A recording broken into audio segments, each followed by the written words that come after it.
السلام عليكم ورحمة الله وبركاته. طلاب الصف الثالث الإعدادي عاملين إيه؟ يا رب تكونوا بخير. معاكم مستر محمد رمضان مدرس الدراسات الاجتماعية. النهاردة هنتكلم عن الوحدة الثانية في الجغرافيا. أول درس عندي السلالات البشرية في العالم.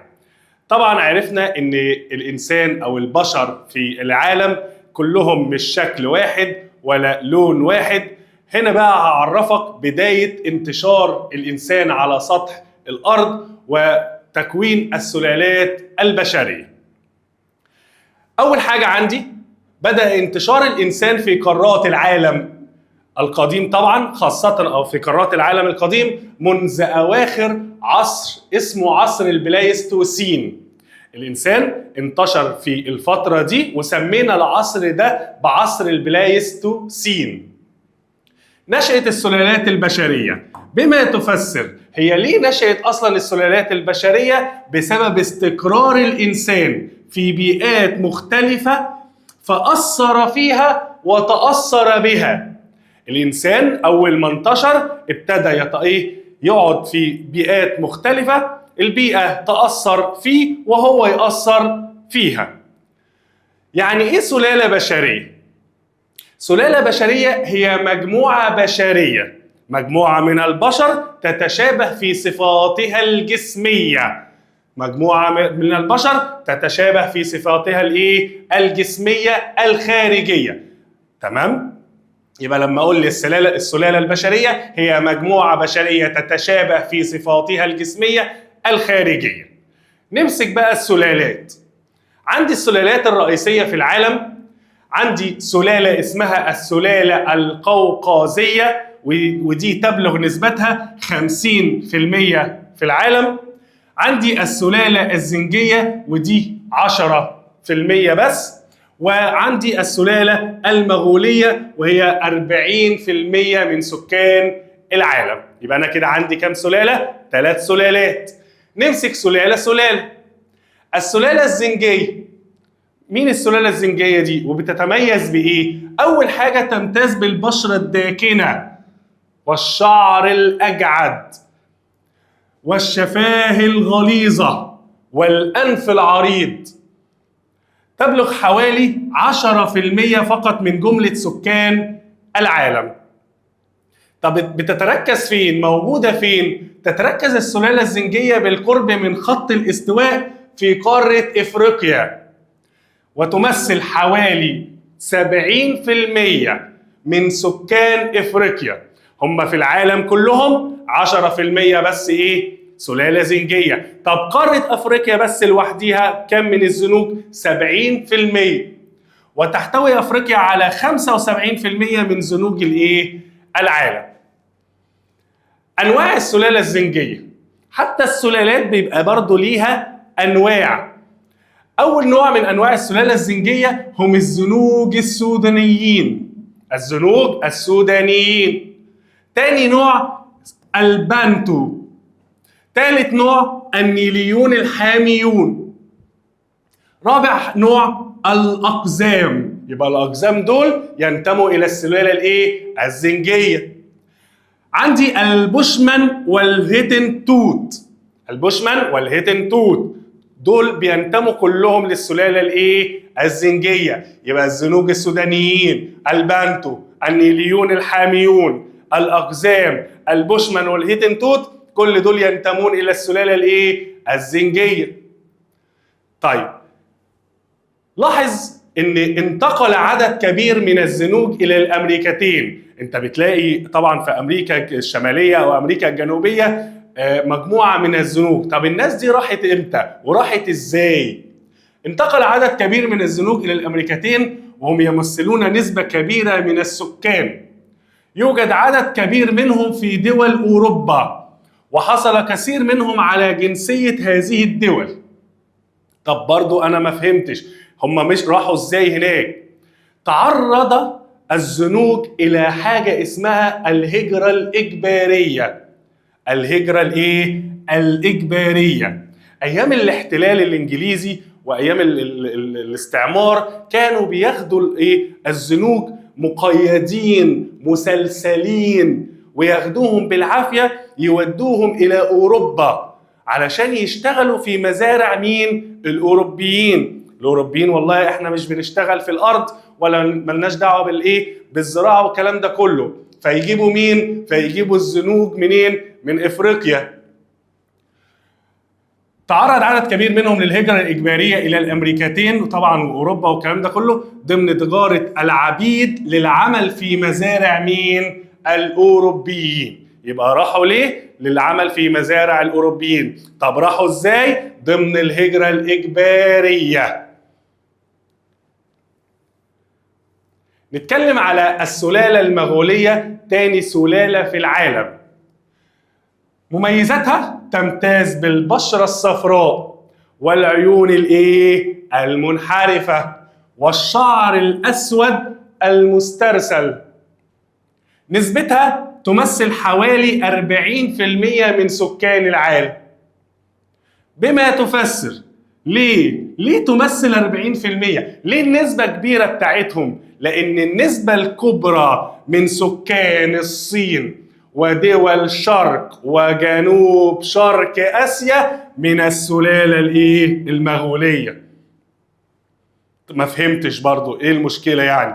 هو انا مش قلت لك ان دول الصين ودول شرق وجنوب شرق آسيا طبعا دول من اكبر سكان العالم، ففي نسبة كبيرة جدا من السكان هناك، فمعظم السكان او السكان دي كلها بينتمون الى السلالة المغولية. نقول تاني، يبقى ليه تمثل السلالة المغولية 40% من سكان العالم؟ لأن النسبة الكبرى من سكان الصين ودول شرق وجنوب شرق آسيا من السلالة المغولية. توزيعهم يتركزون في آسيا، في الصين، في اليابان، كوريا، في منغوليا. يوجد منهم بعض فين؟ في الأمريكتين. أنواعهم إيه السلالة المغولية دي؟ بص يا سيدي معايا. أول نوع عندي هو الإسكيمو. جماعة اسمهم الإسكيمو. دول يعيشون في شمال كندا وألاسكا. شمال كندا وألاسكا. الهنود الحمر، وهم يعيشون في الأمريكتين وينتمون برضو إلى السلالة المغولية. جماعة التانجوس يعيشون في سهول سيبيريا. يبقى أنا عندي كام نوع من أنواع السلالة المغولية؟ الإسكيمو، الهنود الحمر، التانجوس. كده يتفضل لي سلالة واحدة وهي السلالة القوقازية. السلالة القوقازية دي تمتاز بقى يا سيدي بإيه؟ بالبشرة البيضاء الوردية والشعر المتموج والشفاه الرفيعة، فدول ضمن السلالة القوقازية. نسبتهم 50%، هي أعلى نسبة في العالم. أنواع السلالة القوقازية. أول حاجة عندي سلالة البحر المتوسط. سلالة البحر المتوسط ينتمي ليهم مين؟ العرب. احنا يعني مش قوي يعني. هو يقصد مين بقى؟ سكان لبنان، سوريا، الناس الجميلة الحلوة دي، تمام؟ المغرب، تونس، الجزائر، واحنا برضه عادي يعني نمشيها شوية.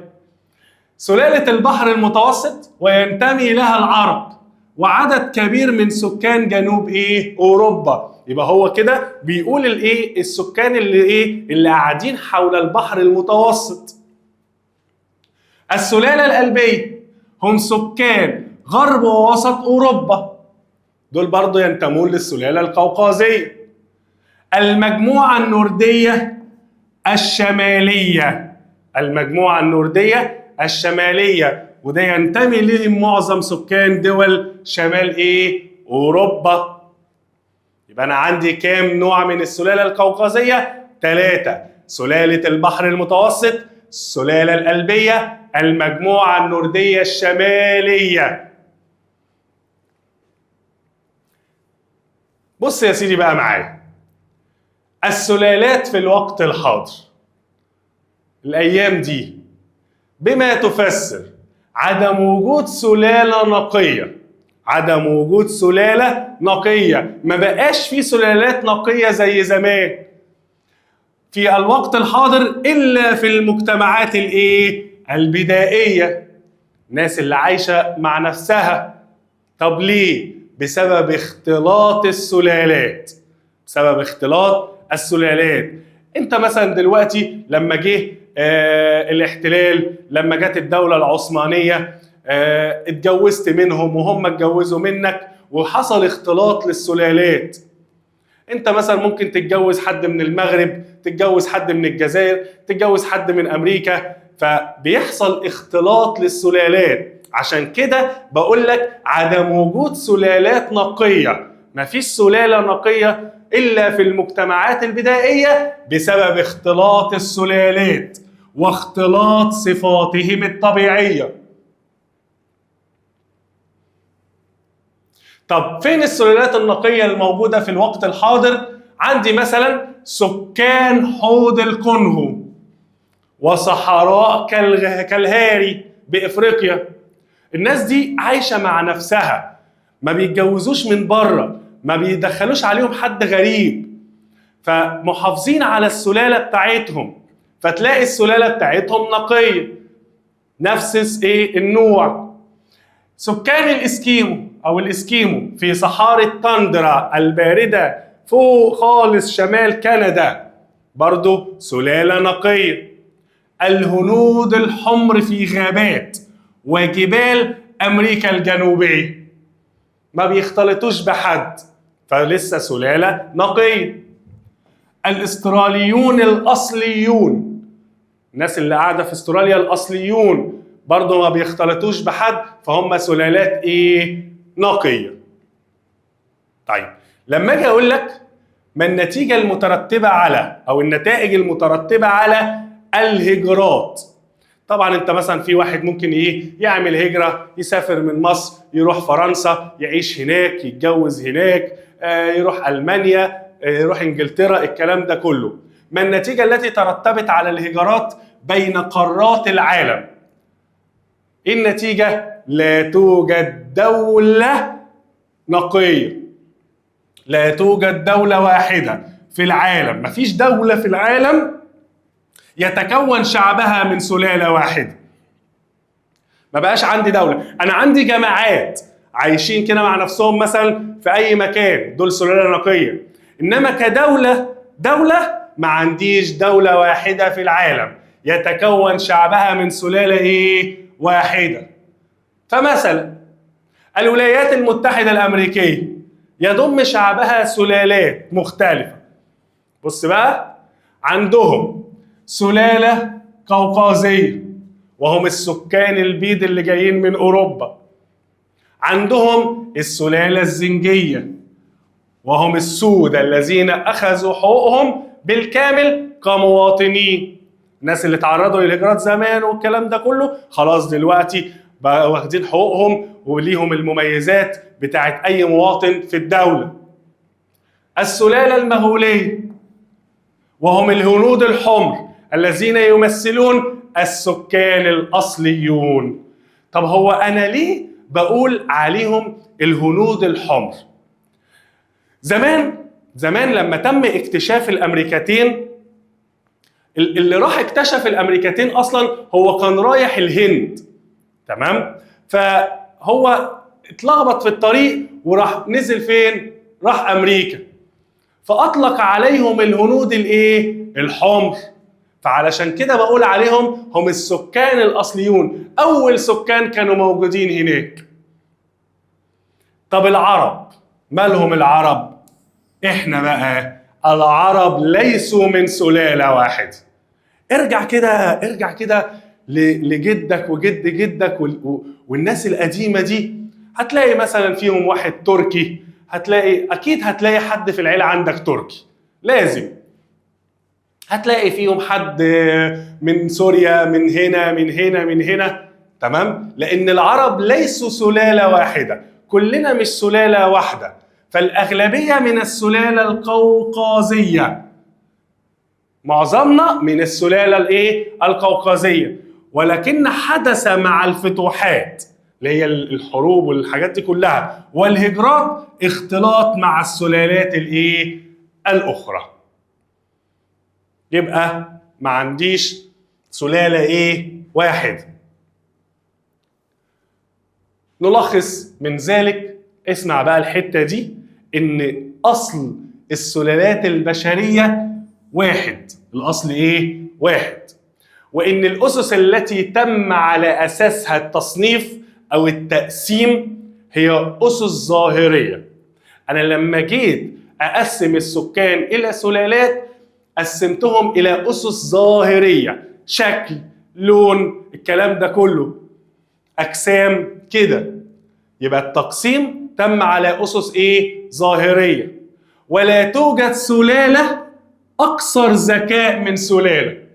يعني مثلا ما تجيش تقول لي مثلا ده السلاله القوقازيه يا عم لا ده دول اذكى، لا، احنا لما جينا قسمنا ما قسمناش على هذا الاساس.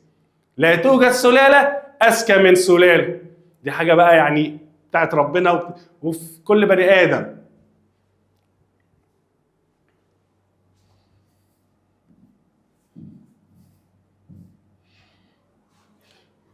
بص يا سيدي، عشان لو جات لي على الخريطه برضه، عندي توزيع السلالات في العالم. السلاله ايه؟ الزنجيه توجد فين؟ في معظم افريقيا وايه؟ واستراليا. عندي السلاله المغوليه، بص كل الاصفر ده سلاله ايه؟ مغوليه. سلاله مغوليه. عندي السلاله القوقازيه، اللون البينك ده، كل ده سلاله ايه؟ قوقازيه. سلاله قوقازيه. ده السلالات اللي عندي في العالم. كده احنا خلصنا الدرس الاول. اشوفكم على خير، والسلام عليكم ورحمه الله وبركاته.